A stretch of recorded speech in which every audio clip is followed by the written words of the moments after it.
Hello friends, இன்றைக்கி இந்த வீடியோவில் என்ன பார்க்க போகிறோம் அப்படின்னா, கெப்பாசிட்டர் அப்படின்னா என்னென்னு பார்க்க போகிறோம். கெப்பாசிட்டர் அப்படிங்கிறது 2 டெர்மினல் பேசிவ் எலமெண்ட்டுன்னு சொல்லலாம். இது என்ன பண்ணும் அப்படின்னா, எலக்ட்ரிக்கல் எனர்ஜியை இந்த ஃபார்ம் ஆஃப் எலக்ட்ரோஸ்டாட்டிக் ஃபீல்டில் வந்து நமக்கு ஸ்டோர் பண்ணும். இதோட யூனிட் வந்து ஃபாரட்.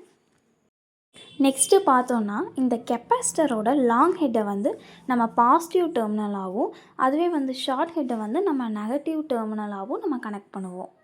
இதோட டிசி பிஹேவியர்னு பார்த்தோம் அப்படின்னா, ஓப்பன் சர்க்யூட்டாக நமக்கு வந்து ஆக்ட் ஆகுது. இதுவே ஏசி பிஹேவியரில் இது வந்து லோ ஃப்ரீக்வென்சி ஆல்டர்னேட்டிங் கரண்ட்டை வந்து அப்போஸ் பண்ணும். இதோட ஆவரேஜ் பவர் லாஸ் பார்த்தோம் அப்படின்னா இல்லை.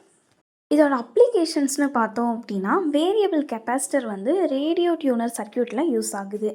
அப்புறம் ஏசி சர்க்யூட்ஸ்லையெல்லாம் நமக்கு டிசி வோல்டேஜஸ் பிளாக் பண்ணுது. அப்புறம் கம்ப்யூட்டர் சர்க்யூட்ஸில் பார்த்தோம் அப்படின்னா நமக்கு ஸ்விட்சாக ஆக்ட் ஆகுது. ஃப்ளாஷ் பல்பை வந்து ட்ரிகர் பண்ணுறதுக்கு நம்ம கேமராவில் யூஸ் பண்ணுறோம். நெக்ஸ்ட்டு பார்த்தோம் அப்படின்னா ஃபில்டர் சர்க்யூட்ஸ்லையெல்லாம் நமக்கு வந்து ஆல்டர்னேட்டிங் கரண்ட்டை வந்து டைரக்ட் கரண்ட்டாக நமக்கு மாற்றுறதுக்கு ஹெல்ப் பண்ணுது. மெயினாக பார்த்தோன்னா எனர்ஜி ஸ்டோரேஜ்க்கு யூஸ் பண்ணுறோம். கப்ளிங் சிக்னல், டீகப்ளிங் சிக்னல்ஸ்லையெல்லாம் யூஸ் பண்ணுறோம். அப்புறம் ஹை பாஸ், லோ பாஸ் ஃபில்டரில் யூஸ் பண்ணுறோம். தேங்க்யூ ஃபார் வாட்சிங்.